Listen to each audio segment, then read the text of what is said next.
సుమన్ టీవీలో మీ business promotions కోసం ఈ కింది నెంబర్ను సంప్రదించగలరు.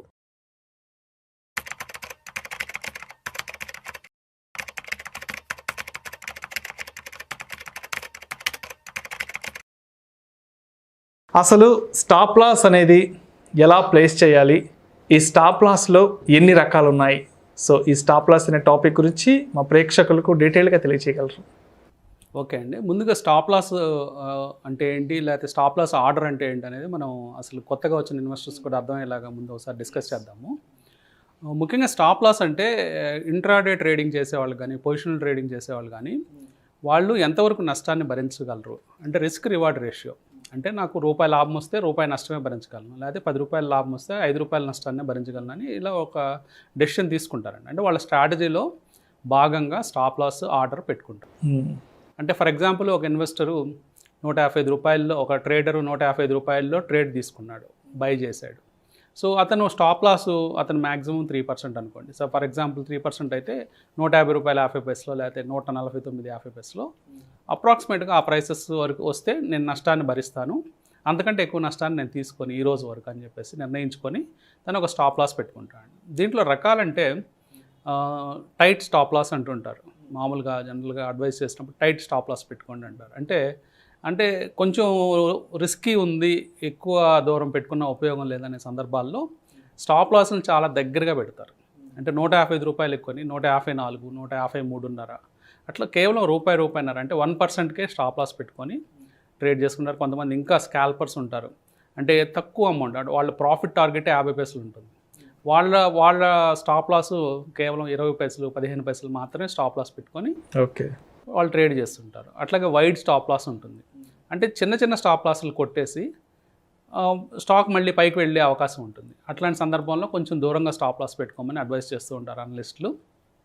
అట్లాంటి సందర్భాల్లో ఇందాక మనం చెప్పుకున్నట్టు 155 రూపాయల దగ్గర కొంటే 149, 150, 151 అట్లా దూరంగా స్టాప్ లాస్ పెట్టుకుంటారు. దీన్ని వైడ్ స్టాప్ లాస్ అంటారు. ఇట్లాగే 155 రూపాయల దగ్గర కొన్న తర్వాత మన ప్రాఫిట్ పెరుగుతూ ఉందనుకోండి. ఫర్ ఎగ్జాంపుల్ స్టాక్ 160, 165 అలా వెళ్తూ ఉన్నప్పుడు స్టాప్ లాస్ని ట్రైల్ చేస్తుంటారు. అంటే కొంచెం ప్రాఫిట్ని లాక్ చేయడం, లేకపోతే కాస్ట్ టు కాస్ట్కి ట్రేడ్ని లాక్ చేయడం అలా చేస్తూ ఉంటారు. వాళ్ళు ఏం చేస్తారంటే 155 కొన్ని 162 రాగానే 155కి స్టాప్ లాస్ పెట్టుకుంటారు. అంటే వాళ్ళకి ఇంకా నష్టభయం లేదు, కొన్న ప్రైస్ దగ్గరే స్టాప్ లాస్ పెట్టుకున్నారు కాబట్టి ఇంకా పైన వచ్చేదంతా వాళ్ళకి ప్రాఫిట్ కింద ఉంటుంది.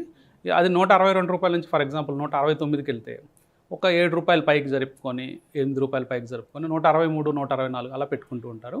సో దీంట్లో స్టాప్ లాస్ని పైకి జరుపుకుంటూ వెళ్ళే విధానాన్ని ట్రైలింగ్ స్టాప్ లాస్ అంటారండి. సో ఈ రకరకాలుగా వాళ్ళ స్ట్రాటజీ ప్రకారం ఇది డిజైన్ చేసుకుంటారు, ప్లాన్ చేసుకుంటారు. సో మార్కెట్లో రియల్గా ఆర్డర్ పెట్టేటప్పుడు 2 రకాల స్టాప్ లాస్ ఆర్డర్స్ ఉంటాయి. ఒకటి స్టాప్ లాస్ లిమిట్ ఆర్డర్ అని, అలాగే స్టాప్ లాస్ మార్కెట్ ఆర్డర్ అని ఉంటాయి. అవి లాస్ట్ వీడియోలో మనం డిస్కస్ చేసాం.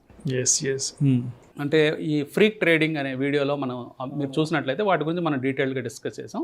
ఇవి బేసిక్గా ఉన్న స్టాప్ లాస్ రకాలు.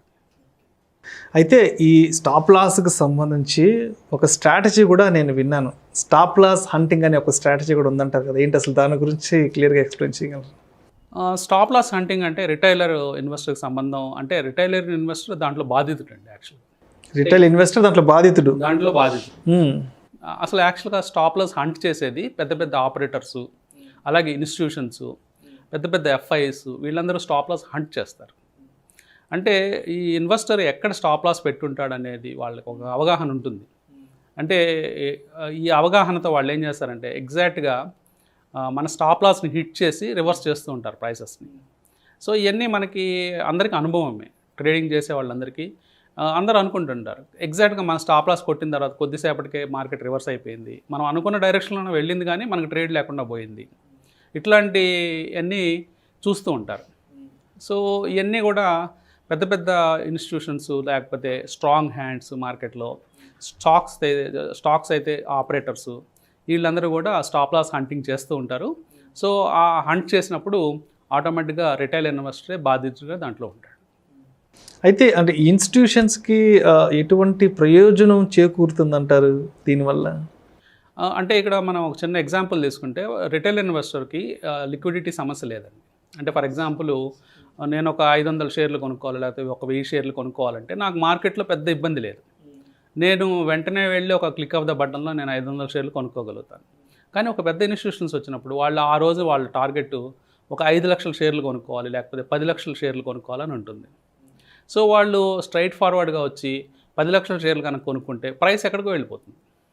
ఆల్మోస్ట్ మనకి క్యాష్ మార్కెట్లో 20% సర్క్యూట్ ఉంటే 20% సర్క్యూట్ హిట్ అయిపోయినా కానీ వాళ్ళకి 5 లక్షలు, వాళ్ళకి కావాల్సిన 10 లక్షల షేర్లు దొరకవు. సో అందుకని ఇక్కడ చిన్న గ్యాంబుల్ చేస్తారు. ఓకే, అంటే ఏం చేస్తారంటే ప్రైసెస్ని ఇంటెన్షనల్గా కిందకి పుష్ చేస్తారు. కావాలనే పుష్ చేసి ప్రైసెస్ కిందకి వెళ్ళిపోయినప్పుడు ఆ స్టాప్ లాసెస్ ట్రిగర్ అయినప్పుడు వచ్చే వాల్యూమ్ అంతా వాళ్ళు క్యాప్చర్ చేస్తారు. అంటే బిగ్ ప్లేయర్స్ చేతుల్లోనే ఉంటుంది ఇదంతా బిగ్ ప్లేయర్స్ చేతుల్లోనే ఉంటుంది. వాళ్ళకి కావాలి, ఎందుకంటే ఇప్పుడు స్టాక్ని ఒక 2% కిందకి పుష్ చేశారు అనుకోండి, మన స్టాప్స్ అన్నీ హిట్ అయిపోతాయి. మన స్టాప్స్ హిట్ అయినప్పుడు ఆటోమేటిక్గా ఆ వాల్యూమ్ అంతా వాళ్ళకి వస్తుంది. అదీగాక ఒక లిక్విడిటీ ఎలా పెరుగుతుందంటే మార్కెట్లో ఒక స్టాక్లో ఎప్పుడైతే స్టాక్ 2% కిందకి పడిపోయిందో ఆటోమేటిక్గా ఆ గ్రాఫ్లో చూసినప్పుడు ఆ స్టాక్ ఫ్రీగా పాడిపోతున్నట్టు కనిపిస్తుంది. ఆ టైంలో 2% కింద పడిపోతున్నప్పుడు గ్రాఫ్స్ ఏ టైం ఫ్రేమ్ పెట్టుకున్నా, 1 మినిట్ పెట్టుకున్నా, 3 మినిట్స్ పెట్టుకున్నా, 15 మినిట్స్ పెట్టుకున్నా కానీ ఈజీగా పడిపోయింది 2%. అన్ని లెవెల్స్ బ్రేక్ అయిపోయినాయి. సో ఇక్కడ మనం షార్ట్ చేయొచ్చని కొత్త ట్రేడర్స్ వచ్చి ఆటోమేటిక్గా ఆ పాయింట్లో షార్ట్ చేస్తుంటారు.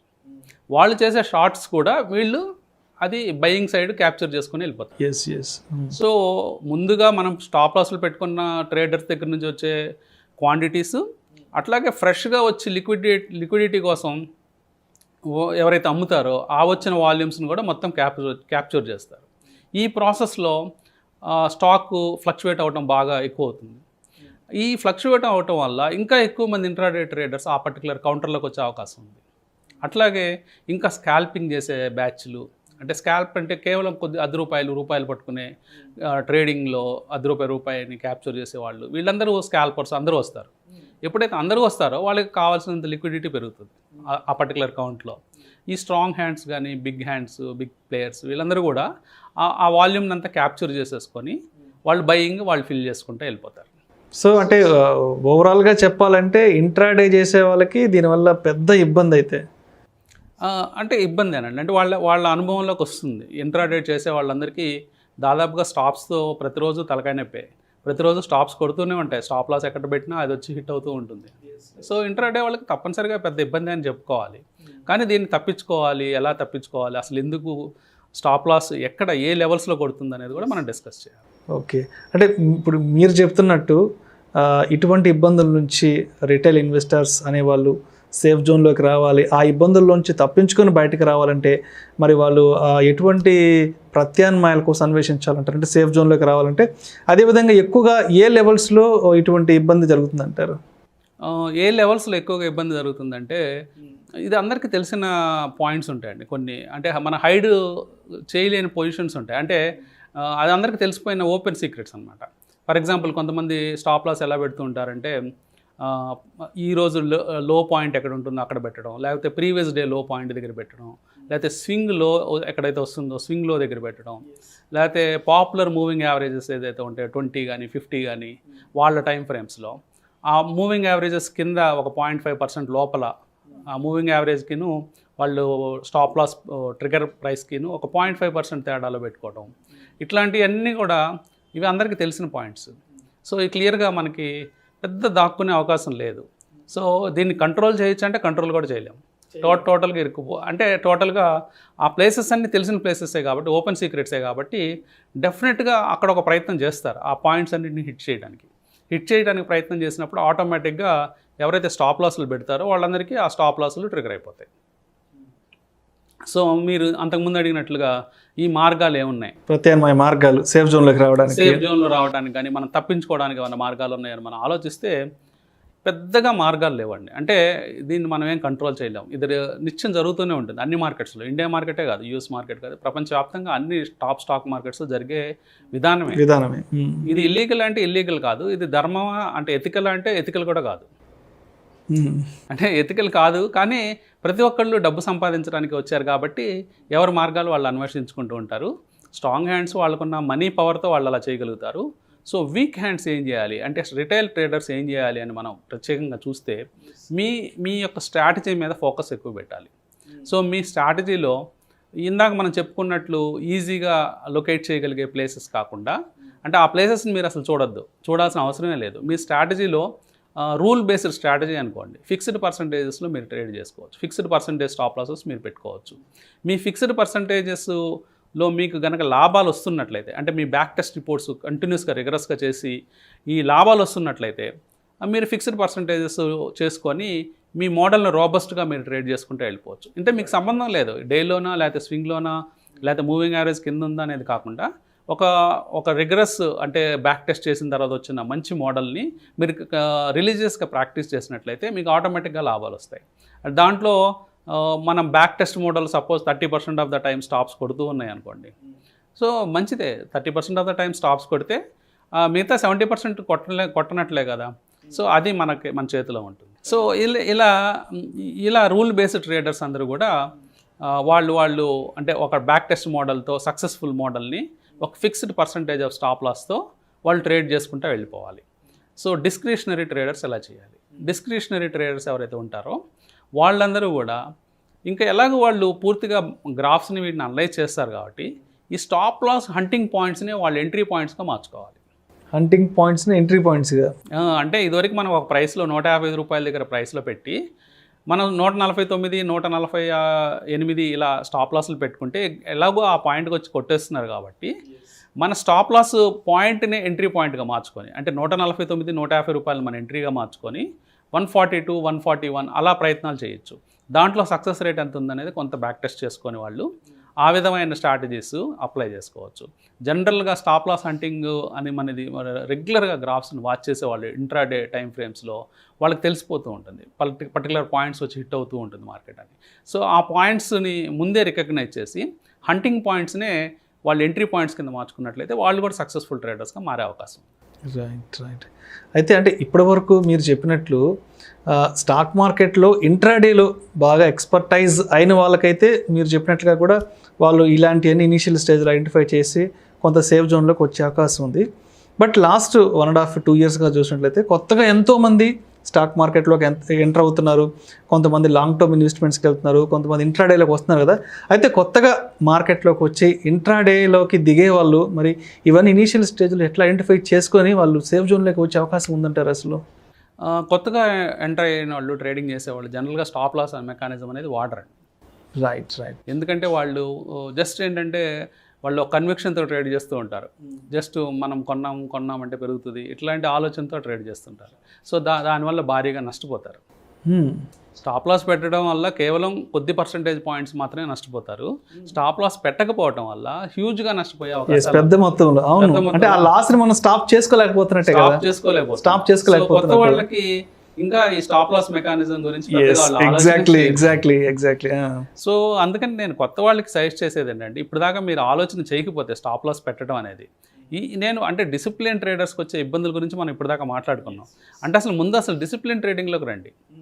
ఇప్పుడు దాకా కొత్త ఇన్వెస్టర్స్ ఎవరైతే డిసిప్లిన్ లేకుండా అసలు స్టాప్ లాస్ మెకానిజమే లేకుండా వాళ్ళు ట్రేడ్ చేస్తూ, అంటే వాళ్ళకి ఏమవుతుందంటే ఒకరోజు ₹1,00,000 ప్రాఫిట్ వస్తుంది, ఇంకో రోజు 5 లక్షలు లాస్ వస్తుంది, ఇట్లా జరుగుతూ ఉంటాయి. అంటే వాళ్ళ రిస్క్ రివార్డ్స్ ఎలా ఉంటాయంటే రివర్స్లో ఉంటాయి. రిస్క్ ఏమో 4 ఉంటుంది, రివార్డ్ ఏమో 1 ఉంటుంది. సో అందుకని ఆ పద్ధతిలోంచి మానుకొని స్టాప్ లాస్ మెకానిజం పెట్టుకోండి. డిసిప్లిన్ ట్రేడర్స్ని కూడా వాళ్ళు చాలా హంట్ చేస్తారు. డెఫినెట్గా హంటింగ్ ఉంటుంది డిసిప్లిన్ ట్రేడర్స్కి. అయినా కానీ ఆ డిసిప్లిన్ ట్రేడింగ్ వల్ల మీ క్యాపిటల్ ప్రొటెక్ట్ అవుతుంది. క్యాపిటల్ ప్రొటెక్ట్ అయ్యి లాంగ్ టర్మ్లో ఆ క్యాపిటల్ని గ్రో చేసుకునే అవకాశం ఉంటుంది. సో కొత్తగా వచ్చే ఇన్వెస్టర్లకు నేను ఇచ్చే సలహా ఏంటంటే ముందు అసలు స్టాప్ లాస్ మెకానిజం ఎలా తెలుసుకోవాలి, అది చేయకుండా ఉంటే ఇమ్మీడియట్గా చేయడం మొదలు పెట్టుకోవటం మంచిది. అయితే చాలామంది చెప్తుంటారు ఇంట్రాడే గురించి మాట్లాడుకున్నప్పుడు, ఇంట్రాడే కానీ చేస్తే రోజుకు ఒక 5,000, 10,000 పక్కన వేసుకోవచ్చు అంటుంటారు కదా. ఇది అంటే ఎంతవరకు పాసిబిలిటీ ఉంది రోజుకు ఒక 5,000, 10,000 తీసి పక్కన వేసుకోవడానికి ఇంట్రాడేలో? అంటే సాధ్యపడుతుంది అంటారా? అంటే అది అంత సులభం కాదండి. అంటే ఇది ఒక స్కిల్ గేమ్. స్టాక్ మార్కెట్ అనేది ఒక స్కిల్ గేమ్. అంటే మనం ఒక స్కిల్ నేర్చుకోవాలంటే, ఏదైనా ఒక స్కిల్ నేర్చుకోవాలంటే సర్టన్ టైం పడుతుంది, కొంత ఎక్స్పీరియన్స్ రావాలి. కొంత ఎక్స్పీరియన్స్ వచ్చిన తర్వాత మీరు ట్రేడ్ చేస్తే మీకు డబ్బులు వచ్చే అవకాశం క్లియర్గా స్టాక్ మార్కెట్లో ఉంది, ఈవెన్ ఇంట్రాడేలో కూడా ఉంది. కానీ సక్సెస్ రేట్ వచ్చి కేవలం 1%. సక్సెస్ రేట్ 1% కంటే తక్కువనే చెప్పుకోవాలి. అంటే ఒక 500 మంది ప్రయత్నిస్తే దాంట్లో ఒకళ్ళో ఇద్దరు సక్సెస్ అవుతారు. ఎందుకు సక్సెస్ అవుతారంటే వీళ్ళు ఎన్నో సంవత్సరాలు ప్రాక్టీస్ చేస్తారు. సేమ్ మోడల్స్ ఒక మోడల్ కన్సిస్టెంట్గా ప్రాక్టీస్ చేస్తే ఆ మోడల్లో సక్సెస్ అవ్వడానికి ఛాన్స్ ఉంటుంది. అట్లా కాకుండా 3 నెలలకు ఒక మోడల్ మార్చుకుంటూ వెళ్తే వాళ్ళకి సక్సెస్ రావడం చాలా లేట్ అవుతుంది. కాబట్టి ఇంట్రాడే ట్రేడింగ్ చేసినా లేదా పొజిషనల్ ట్రేడింగ్ చేసినా ఏదన్నా ఒక మోడల్ని మీరు కన్సిస్టెంట్గా ట్రేడ్ చేసినట్లయితే లాభాలు వచ్చే అవకాశం ఉంది. మీరు చెప్పినట్లు రోజుకి 5,000 తీసుకొని రోజుకి 10,000 తీసుకొని ఇట్లా ఒక డైలీ వేజెస్ రూపంలోనో లేకపోతే శాలరీ రూపంలో అట్లా మార్కెట్ ఇవ్వదు.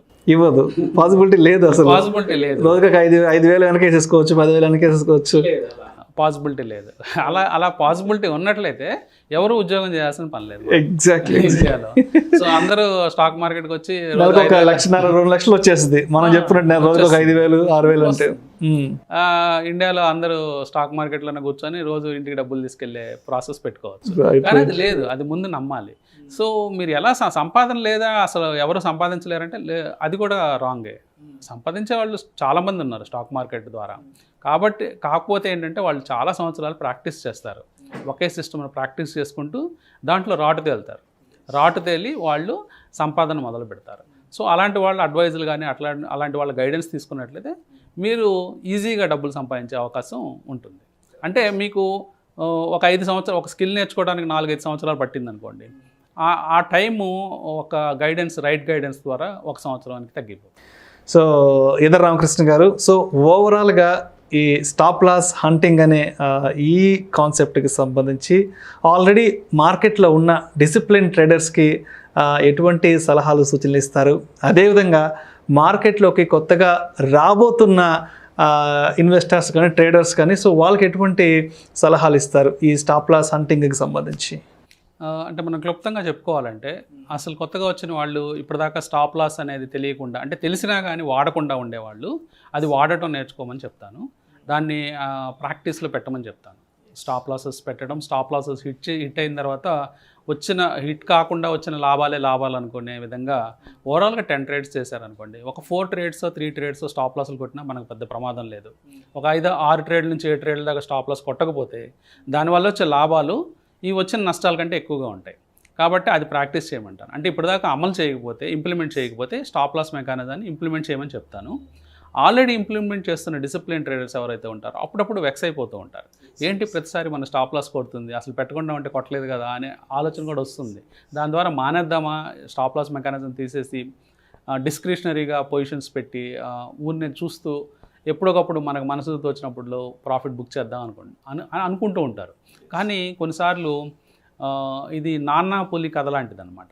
అంటే పులి ఎప్పుడు వస్తుందో తెలియదు, కానీ ప్రతిసారి మనం అలర్ట్గా ఉండాలి. రైట్. కాబట్టి డిసిప్లిన్ ట్రేడర్స్ కూడా 4 సార్లు పుల్ రాలేదు కాబట్టి పెట్టడం అనవసరం అని చెప్పి వెళ్లకుండా ఉంటే 5వసారి డెఫినెట్గా పుల్ వస్తుంది. పులి రావడం అంటే ఏంటంటే మీ స్టాప్ లాస్ హిట్ అయిపోయిన తర్వాత కూడా మార్కెట్ అదే డైరెక్షన్లో దూసుకెళ్ళిపోతుంది. అప్పుడు మీ లాస్ అపరిమితంగా పెరిగిపోతుంది. అందువల్ల తప్పనిసరిగా డిసిప్లిన్ ట్రేడర్స్ ఈ ఆలోచన మానుకొని ఒక సిస్టమేటిక్గా ఒక బ్యాక్ టెస్టెడ్ మోడల్తో ఒక ప్రూవ్డ్ స్ట్రాటజీతో మీ స్టాప్ లాస్ మెకానిజంని కంటిన్యూస్ చేయమని చెప్తాను. Thank you so much Eedara Ramakrishna గారు. మా ప్రేక్షకులు ఎప్పటి నుంచో అడుగుతున్న ఈ స్టాప్ లాస్ హంటింగ్ అనే టాపిక్ గురించి ప్రేక్షకులకు క్లియర్గా డీటెయిల్గా మీరు నాలెడ్జ్ షేర్ చేశారు. Thank you so much sir. Thank you Vishnu గారు, అలాగే సుమన్ టీవీ ప్రేక్షకులకి.